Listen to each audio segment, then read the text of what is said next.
қазіргі таңда эпидситуацияны ала кетсек, июнь айында 1-нен 30-на дейінгі аралықта бізде 49 коронавирус ауруы тіркелсе, июль айында бүгінгі міне 9-на дейін уже 49 адам коронавируспен ауырып жатыр. Бұл нені көрсетеді? Бұл коронавирус ауруының өршуі, қоғамда циркуляциясы қарқынды жүріп жатқанын көрсетеді.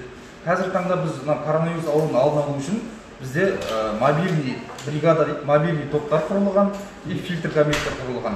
Бізде 3 мобильный бригадамыз бар.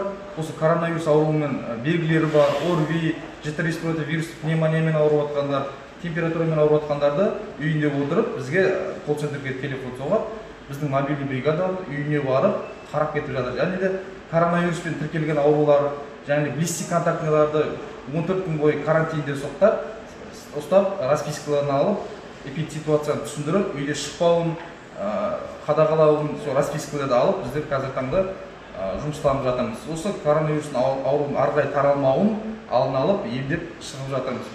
Енді коронавирус қоғамда циркуляциясы қатты қарқынды жүріп жатқанына байланысты, біздер қазір таңда аурудың